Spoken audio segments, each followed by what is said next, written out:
यहाँबाट चाहिँ यस्तो चाहिँ नजारा चाहिँ यस्तो तपाईहरु जो पनि आउनुहुन्छ पोखरा घुम्नु प्रपर सिटीमा चाहिँ नबस्नु हो। प्रपर सिटीमा बस्यो भने चाहिँ यस्तो भ्यूहरु तपाईले देख्नु पाउँदैन। अन्त प्रपर सिटीबाट 2-3 किलोमिटर माथि आयो भने चाहिँ यो के हो रे यो जग्गाको नाम?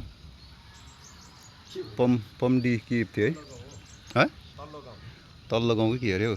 यहाँबाट चाहिँ तपाईले यस्तो नजारा देख्न सक्नुहुन्छ। तपाईहरु प्रपर सिटीमा बस्नु भयो भने चाहिँ केही देख्दैन। त्यहाँबाट चाहिँ एक दुईवटा बिल्डिङहरु अग्लो बिल्डिङले छेलिहाल्छ हो।